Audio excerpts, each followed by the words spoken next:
इसके पीछे वैज्ञानिक सोच थी। तीर्थों पर जाते हैं तो उस समय कुछ बातों की सावधानी रखनी चाहिए। खच्चरों की बड़ी दुर्दशा बताई गई थी। यात्री को कभी भी मांसाहार का सेवन नहीं करना चाहिए, मद का सेवन नहीं करना चाहिए। तो ऐसी तीर्थ यात्रा करने से कोई लाभ नहीं। आज हम बात करेंगे तीर्थों पर जाना चाहिए या नहीं जाना चाहिए, तीर्थों का क्या महत्व है। वास्तविकता यह है कि तीर्थों पर जो जाने की जो परंपरा रही है, इसके पीछे वैज्ञानिक सोच थी।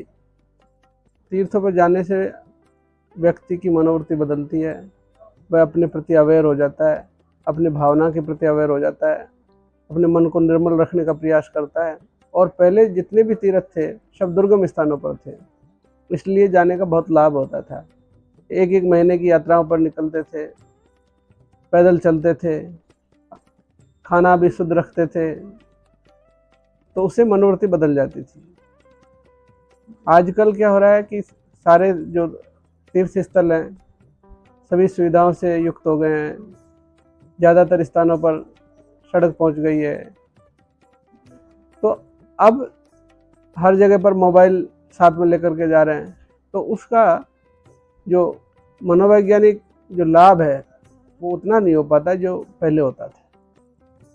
तो इसलिए अब जो तीर्थों पर जाते हैं तो उस समय कुछ बातों की सावधानी रखनी चाहिए। हो सके तो उस समय अपने साथ मोबाइल फ़ोन नहीं ले जाएं, और जितना संभव हो उतना पैदल चलने का प्रयास करें, उससे शारीरिक लाभ होगा। और जो शारीरिक रूप से अक्षम है, सक्षम नहीं है, उनको तीर्थ यात्राओं पर जाने से परहेज करना चाहिए, क्योंकि तीर्थ करने से कोई पुण्य मिलेगा या कोई देवी देवता या भगवान प्रसन्न होगा, ऐसा नहीं है। वो तो आपकी भावना है। आप जितने अंदर से प्रसन्न होंगे उतने ही देवी देवता प्रसन्न होंगे, उतने ही भगवान प्रसन्न होंगे। अभी कुछ दिन पहले यूट्यूब पर एक वीडियो देखा था जिसमें खच्चरों की बड़ी दुर्दशा बताई गई थी। लोग तीर्थों पर जाते हैं, पहाड़ों पर चढ़ते हैं, उसके लिए खच्चर यूज करते हैं, और खच्चरों के मालिक उनको पीट पीट करके खड़ा कर रहे थे। बड़ा दर्दनाक सीन था। तो ऐसी तीर्थ यात्रा करने से कोई लाभ नहीं है। आपकी वजह से अगर कोई जानवर कष्ट पा रहा है या फिर आपको डोली में बैठा करके ले जा रहा है तो वो आदमी दुख पा रहा है, तो इससे पुण्य कहाँ मिलेगा? इससे तो उल्टा दोष ही लगेगा। इसलिए ऐसी तीर्थ यात्रा नहीं करनी चाहिए। जहाँ सुगमता से आप जा सकते हैं, किसी को कष्ट नहीं हो, ऐसी जगह पर आप निश्चित रूप से जाएं। आपकी भावना है तो जाना चाहिए। पर तीर्थों पर जा कर के और किसी को कष्ट दो, यह ठीक नहीं है। ये किसी भी तरीके से ठीक नहीं है। ये सामाजिक दृष्टि से भी ठीक नहीं है, ये धार्मिक दृष्टि से भी ठीक नहीं है। तो इन चीज़ों का हमको ख्याल रखना चाहिए। और दूसरा विशेष ख्याल रखना चाहिए कि जब तीर्थों पर जाओ उस समय अपने मन की निर्मलता पर विशेष ध्यान देना चाहिए। किसी की परनिंदा नहीं करें, और आहार में विशेष सावधानी रखें। सात्विक खाना खाएं। सात्विक खाना खाने के दो लाभ होंगे।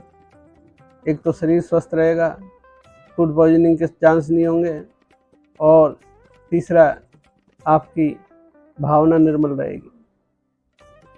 इसलिए तीर्थ यात्री को कभी भी मांसाहार का सेवन नहीं करना चाहिए, मद का सेवन नहीं करना चाहिए, कम से कम तीर्थ यात्रा के दौरान। तो इन विशेष बातों का ध्यान रखने से आज भी तीर्थों की जो भावना है, आज भी तीर्थों का जो लाभ है उसको उठाया जा सकता है। परंतु मोबाइल अगर आप साथ में ले जा रहे हैं, फिर वहाँ से आप घर वालों से जुड़े हुए हैं, मित्रों से जुड़े हुए हैं, और वही सांसारिक बातें कर रहे हैं, तो उसका क्या लाभ है? केवल धन खर्च है और उसके अलावा कुछ नहीं है। तो तीर्थों पर जाने से पहले मानसिक रूप से तैयार होकर कि हमको तीर्थों पर जाना है, तो उसमें संकल्प लेकर जाएं। हमारी वजह से किसी को कष्ट नहीं हो, हम ऐसी भावना रखेंगे।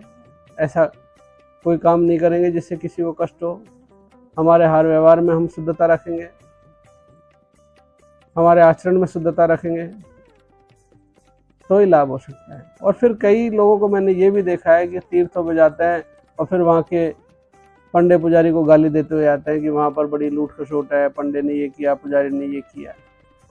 अरे आप जा रहे हो तो किया तो ठीक है, उसको क्यों याद कर रहे हो? अब आप इन चीज़ों से बच सकते हो। आप पुजारी के बहकावे मत आओ, और उसकी निंदा करने से क्या फ़ायदा है? निंदा करने से तो आपकी मन में ही कलमशता बढ़ेगी। अगर पुजारी का व्यवहार आपको पसंद नहीं है तो आप उससे संपर्क मत आओ। आप खुद हाथ जोड़ो, भगवान को हाथ जोड़ो और परिक्रमा दो या फल चढ़ाओ, फूल चढ़ाओ, जो भी करना है आप करके आ जाओ। पुजारी तो जबरदस्ती आपकी जेब से निकालेगा नहीं।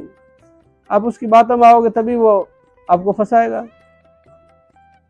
इसलिए पुजारी को या पंडे को किसी को दोष देने का कोई लाभ नहीं है।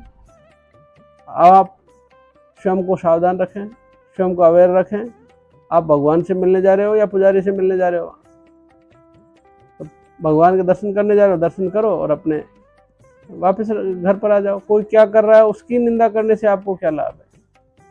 आप खुद सतर्क रहो। तो इस प्रकार से इन बातों का ध्यान रख करके तीर्थ यात्रा का लाभ उठाया जा सकता है। और मेरा सभी से अनुरोध है कि कम से कम जानवरों पर आपकी वजह से अत्याचार नहीं हो, इस बात का आप विशेष ख्याल रखें।